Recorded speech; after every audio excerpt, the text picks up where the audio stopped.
বিজয় দিবসে প্রথম প্রহরে জাতির শ্রেষ্ঠ সন্তানদের শ্রদ্ধা জানাতে শহীদ বেদিতে পুষ্পার্ঘ্য অর্পণ করবেন রাষ্ট্রপতি, প্রধান উপদেষ্টা, রাজনীতিবিদ ও কূটনীতিক সহ বিশিষ্ট জনেরা। এরপরই সৌধ প্রাঙ্গণে ঢল নামবে সাধারণের। তাদের শ্রদ্ধা আর ভালোবাসায় ফুলে ফুলে ভরে উঠবে শহীদ বেদি। জাতির বীর সন্তানদের শ্রদ্ধা নিবেদনের প্রস্তুতি হিসেবে সৌধ প্রাঙ্গণের সৌন্দর্য বর্ধনের পাশাপাশি নেওয়া হয়েছে নিশ্চিদ্র নিরাপত্তা ব্যবস্থা।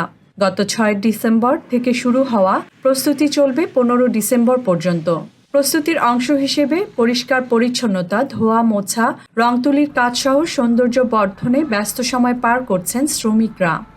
16 ডিসেম্বর উপলক্ষে এখানে আমরা রং তুলির কাজ করছি। দীর্ঘদিন যাবত আমি এখানে কাজ করি। প্রধান উপদেষ্টা আসবেন এবং অন্য উপদেষ্টারাও এখানে আসবেন।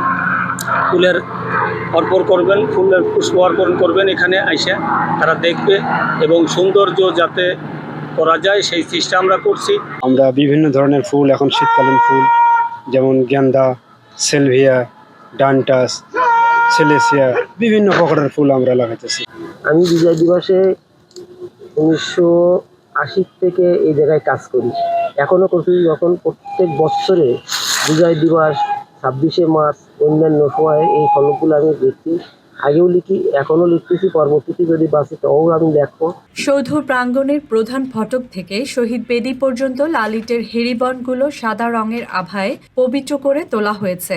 সবুজ বৃক্ষরাজি, লাল ইটের প্রাচীর ও কংক্রিটে ঘেরা সৌধ চত্বরের বিভিন্ন জায়গায় শোভা পাচ্ছে বাহারি রঙিন ফুল। সৌরভ ছড়াচ্ছে পুরো সৌধ চত্বর জুড়ে। পরিচ্ছন্নতা কর্মীদের নিরলস পরিশ্রম আর ধোয়া মোছায় শহীদ মিনার, শহীদ বেদি, হেলিপ্যাড সহ সড়কগুলো হয়ে উঠেছে চকচকে। শেষ মুহূর্ত পর্যন্ত ফুলগাছের টবগুলো স্থানান্তরের মাধ্যমে সৌধ এলাকাকে দৃষ্টিনন্দন করে তুলছেন মালিরা।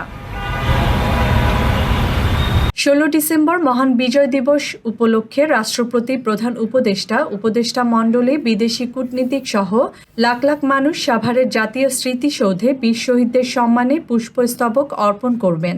সেই লক্ষ্যে গণপূর্ত অধিদপ্তরের পক্ষ থেকে স্মৃতিসৌধ কমপ্লেক্সকে ধুয়ে মুছে পরিপাটি করা, ফুল দিয়ে সাজানো, রং তুলির কাজ, সিসি ক্যামেরা স্থাপন সহ সব কার্যক্রম সম্পন্ন করা হচ্ছে।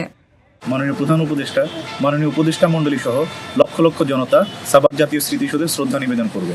সেই উপলক্ষে গণপূর্ত অধিদপ্তরের উদ্যোগে জাতীয় স্মৃতিসৌধের পুরো কমপ্লেক্সকে ধুয়ে মুছে পরিষ্কার পরিপাটিকরণ, সিসি ক্যামেরা স্থাপন, লেক সংস্কার, রং তুলির কাজ, ফুল গাছ রোপণ সহ অন্যান্য আনুষঙ্গিক যে কাজগুলো ছিল ইতিমধ্যে তা সম্পন্ন হয়েছে। স্মৃতিসৌধ পরিদর্শনে এসে ঢাকা রেঞ্জের উপমহাপরিদর্শক রেজাউল করিম মল্লিক বলেছেন, যাদের আত্মত্যাগের মাধ্যমে আমরা একটি স্বাধীন সার্বভৌম বাংলাদেশ পেয়েছি, তাদের স্মরণে আগামী 16 ডিসেম্বরের নিরাপত্তা নিশ্চিতে 4 স্তরের নিরাপত্তা ব্যবস্থা গ্রহণ করা হয়েছে।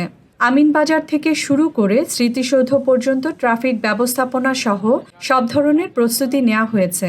আমাদের ট্রাফিক ব্যবস্থা আমিনবাজার থেকে শুরু করে স্মৃতিসৌধ পর্যন্ত যা রয়েছে সেটা আমরা ব্যবস্থা নিয়েছি এবং আমরা আগেও বলেছি যে আমাদের 4000-এর অধিক ফোর্স মোতায়েন করা হয়েছে এবং এই ফোর্স সার্বিক নিরাপত্তা রক্ষায়, জনগণের জানমাল নিরাপত্তা রক্ষার জন্য সার্বিকভাবে তারা নিয়োজিত থাকবে। 1972 সালের 16 ডিসেম্বর সাভারের পাথালিয়া ইউনিয়নের 3টি মৌজা নিয়ে স্মৃতিসৌধের ভিত্তিপ্রস্তর স্থাপন করা হয়।